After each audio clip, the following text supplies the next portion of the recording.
নমস্কার। আজ আমরা একটা খুব ইন্টারেস্টিং বিষয় নিয়ে আলোচনা করব। পুরীর জগন্নাথ মন্দিরের চূড়ার সেই পতাকাটা। ও হ্যাঁ, যেই পতাকাটা নিয়ে কৌতূহলের শেষ নেই, তাই না? একদম। আমরা একটা নির্দিষ্ট লেখা, মানে জগন্নাথ মন্দিরের রহস্যময় পতাকা, এই ধরনের শিরোনামের লেখা থেকে পাওয়া তথ্যের ভিত্তিতেই আজকের আলোচনাটা সাজিয়েছি। একটু গভীরে যাওয়ার চেষ্টা আর কি। আর সবচেয়ে আশ্চর্যের বিষয় তো হলো, লোকে বলে এই পতাকাটা নাকি হাওয়ার উল্টো দিকে ওড়ে। হ্যাঁ, এটাই তো মূল আকর্ষণ, যেখানে সাধারণ নিয়ম হলো হাওয়া যেদিকে বয় পতাকা সেদিকেই ওড়ে। ঠিক। এখানেই ব্যাপারটা কেমন যেন মানে অদ্ভুত হয়ে ওঠে। হুম। তো আজকের আলোচনায় আমরা এই ঘটনার পেছনের দুটো দিকই দেখব, মানে ধর্মীয় বিশ্বাস কি বলছে আর বিজ্ঞানের সম্ভাবনায় বাকি।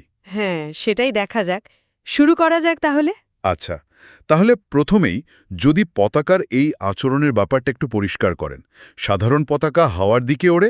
দেখুন, সাধারণ নিয়ম তো এটাই, বাতাস যেদিকে ধাক্কা দেয় পতাকার কাপড় সেদিকেই সরে যায়। কিন্তু পুরীর মন্দিরের চূড়ার এই পতাকা, যার একটা নামও আছে, পতিত পাবন বানা। পতিত পাবন বানা। বাহ, নামের মধ্যেই একটা গভীর মানে আছে। পতিতদের যিনি উদ্ধার করেন। একদম ঠিক। তো এই পতিত পাবন বানা নাকি প্রতিদিন হাওয়ার ঠিক বিপরীত দিকে ওড়ে। মানে বাতাস যদি সমুদ্র থেকে ডাঙার দিকে বয়, পতাকা উড়বে ডাঙা থেকে সমুদ্রের দিকে। সত্যি? প্রতিদিন? এটা তো মানে রীতিমতো অবিশ্বাস্য। হ্যাঁ, কথিত আছে এটাই ঘটে। আর এখানেই ভক্তদের গভীর বিশ্বাসটা চলে আসে। তাদের কাছে এটা ভগবানের লীলাক্ষেত্র।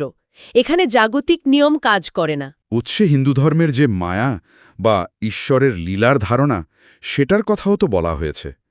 এই ধারণাটা কি এই ঘটনার সঙ্গে সরাসরি যুক্ত? ভক্তদের বিশ্বাস অনুযায়ী দেখুন, এটা তো ঈশ্বরেরই এক লীলা বা মায়া, যা আমাদের সাধারণ যুক্তি দিয়ে বোঝা সম্ভব নয়। এটা ভগবানের অলৌকিক শক্তিরই একটা প্রকাশ। তারা এভাবেই দেখেন। বুঝলাম। তা এটা তো গেল বিশ্বাসের দিক।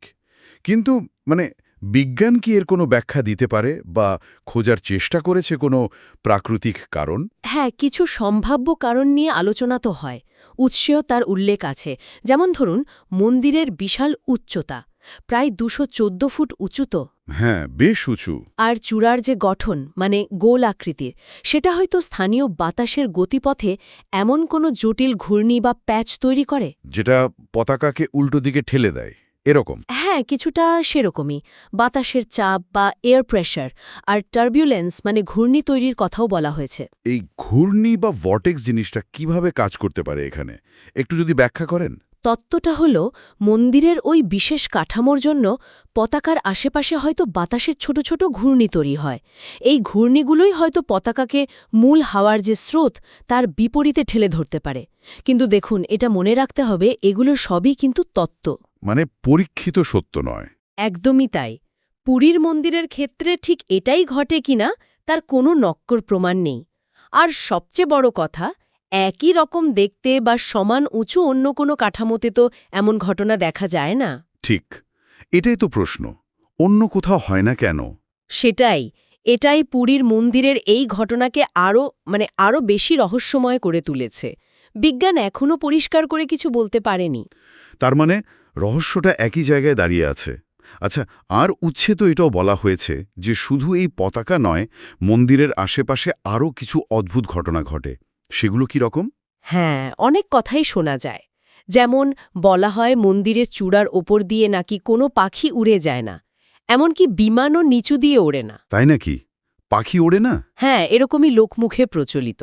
আর সেই বিখ্যাত রান্নাঘরের কথা তো আছেই, যেখানে একই উনুনে মাটির পাত্র একটার উপর একটা বসিয়ে ৫৬ ভোগ রান্না হয়। হ্যাঁ, শুনেছি।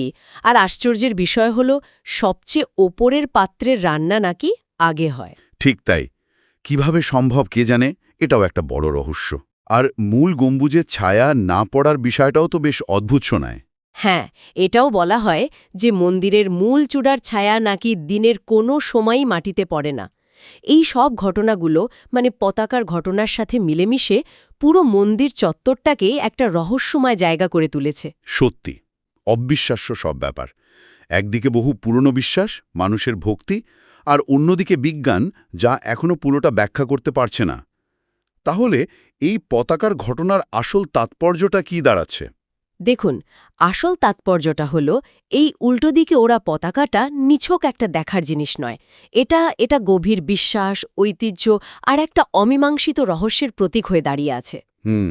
বিজ্ঞান যেখানে এখনো পুরোপুরি উত্তর দিতে পারেনি, সেখানেই হয়তো এর আকর্ষণটা আরও বেশি। এটা যেন বিশ্বাস আর প্রকৃতির এক আশ্চর্যসহ অবস্থান।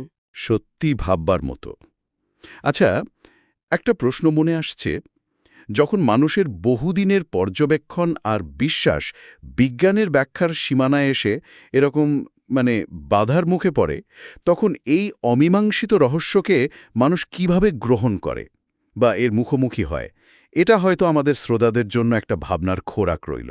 ঠিক বলেছেন, এটা নিয়ে নিশ্চয়ই অনেক ভাবনার অবকাশ আছে।